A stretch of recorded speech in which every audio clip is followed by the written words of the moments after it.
नमस्कार मित्रांनो. तर आम्ही आज आलो होतो मेतके इथं.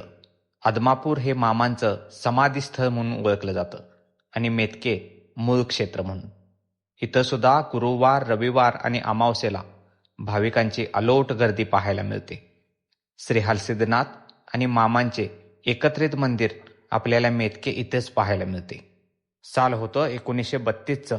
मामांनी मेतके इथं भंडारा उत्सवाचे आयोजन केले आणि याच उत्सवा दिवशी मामांनी भक्तांच्या रक्षणासाठी एक खांब रोवण्याचे ठरवले आणि हे ऐकताच एका भक्तांनी आपल्या शेतातील सागवानाचे अख्खे झाडच कापून आणले आणि मामांनी तब्बल 14 फूट उंचीचा एक रणखांब रोवला.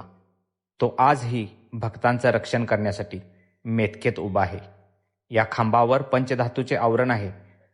श्रावण महिन्यात हे आवरण काढले जाते आणि भक्तांना मूळ स्वरूपात खांबाचे दर्शन घेता येते. वाईट गोष्टींना पाचर मारतो असे उद्गार काढत मामाने रोवलेला हा खांब आजही भूतबाधा आणि नकारात्मक शक्ती यांना शरीरातून बाहेर काढून टाकतो. तर तुम्हाला ही माहिती आवडल्यास जास्तीत जास्त लोकांपर्यंत शेअर करा. बोला बाळूमामांच्या नावानं चांग भलं.